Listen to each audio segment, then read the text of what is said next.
নমস্কাৰ এভৰিৱান আকৌ এবাৰ আপোনালোকক ওয়েলকাম জনাইছো আপোনালোকৰ নিজৰ চেনেল চাই উইথ সিনেমা লৈ প্ৰথমতে আমি একদম মানে মনৰ পৰা থ্যাংক ইউ দিব বিচাৰিছো হেডস অফ আমাৰ ইয়াতকে ডাঙৰ ট্ৰিপত থাকে নহব আমাৰ বেলতলা স্থিত সিনেমা হল মেট্ৰিক্স সিনেমা হললৈ বিকজ অলপ আগতে আমি এটা নিউজ পাইছো এই নিউজটো কি আপোনালোকক দিবলৈ ভাবিলো কি গোটেই অসমবাসী এটলিষ্ট আমাক যোনখিনি মানুহে বৰ্তমান চিনি পোৱা হৈছে অলপমান মানুহে চিনি পায় তেওঁলোকেও এই নিউজটো পোৱা উচিত আৰু এই নিউজটো দিও বুলি এই ভিডিওটো বনালো কৈ দিও এতিয়া নিউজটো হল যে ৰৈ ৰৈ বিনালে যে 31 অক্টোবৰত সিনেমা হলত লাগিব তো ৰৈ ৰৈ বিনালে লাগাৰ কেদিন মেট্ৰিক সিনেমা হলত কোনো ধৰণৰ হিন্দী সিনেমা নালাগে আৰু ৰাতিপুৱা 6টা বজাৰ পৰা শ্ব' লাগিব আৰু এদিনত 12 বাৰ শ্ব' লাগিব মানে 12টা দৰ্শনী দে মানে ফুল অন ৰৈ ৰৈ বিনালে অন মানে यस তো ইয়াতকে ডাঙৰ ডেডিকেটেডলি এখন সিনেমা কাৰণে সিনেমা এটা চলিব আৰু यस তাৰ ওপৰত আহি আছো ডিটেইলত তাৰ লগত আৰু এটা কথা কৈ দিও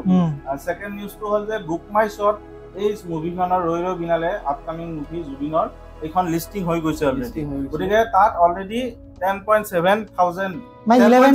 11,000 বুলি 11,000 মানুহ অলৰেডি ইন্টাৰেস্টেড দেখাইছে তো আপোনালোকেও গৈ সিনেমাখন যদি চাই একবাৰ বুক মাই শট ইন্টাৰেস্টেড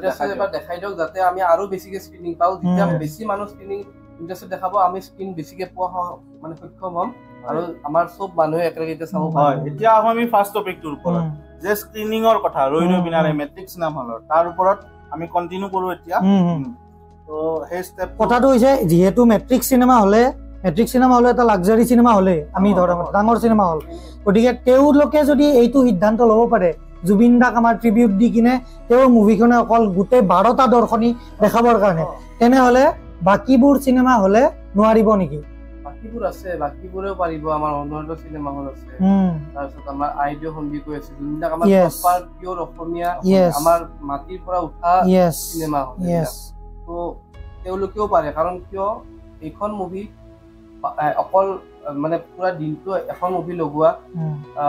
কাৰণে কিয় কৈছো কাৰণ এইখন মুভিৰ কাৰণে বহুত সিনেমা হলত বহুত হেতা উৰা হ'ব মানুহ হ'ব আৰামছে হ'ব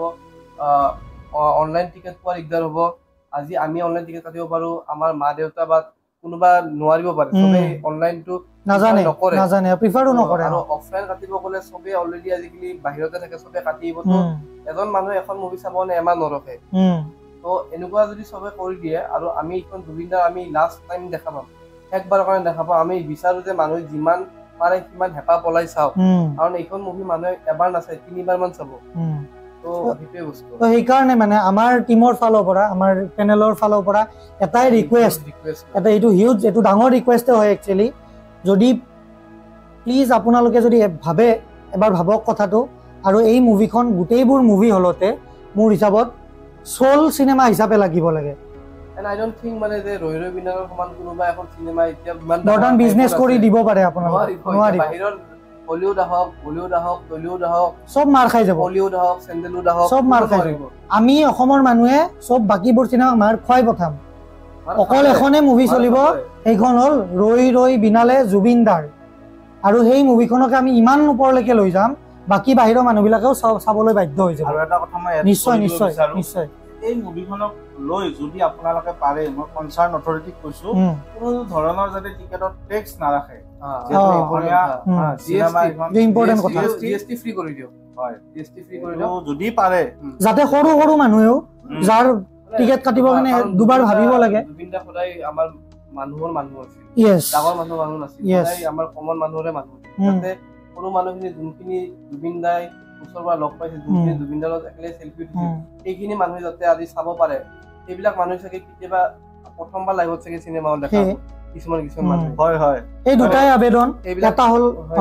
এই শ্ৰেণীৰ মানুহৰ কাৰণে যাতে মুভিখন যাতে তেওঁলোকৰ কাৰণে কমফৰ্টেবলি এইটো কথা কিন্তু সঁচা কথা যে বহুত চিনেমা নোচোৱা মানুহেও এইখন চিনেমা চাব এইখন প্ৰথম হলত গৈ ফাৰ্ষ্ট চিনেমা চাব ৰাইট এইখিনি বস্তু যাতে মানে মুভি মেকাৰ্স বা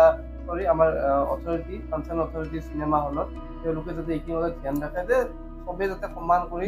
আৰামত মুভিখন চাব পাৰে এটা মনত কাৰণ এইখন মুভি চাই কিনে মই এটা কথা গ্যাৰান্টি দি ক'বলৈ সবে কান্দি কিনে বাহিৰত ওলাব আৰু এইখন মুভি সবে বহুত ফিল হৈ কিনে চাব যাব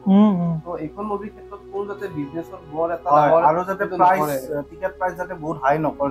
নকৰে ইয়েস সো এই দুটাই আবেদন আমাৰ ফালৰ পৰা এটা হ'ল আমাৰ হল অথৰিটিৰ আগত যে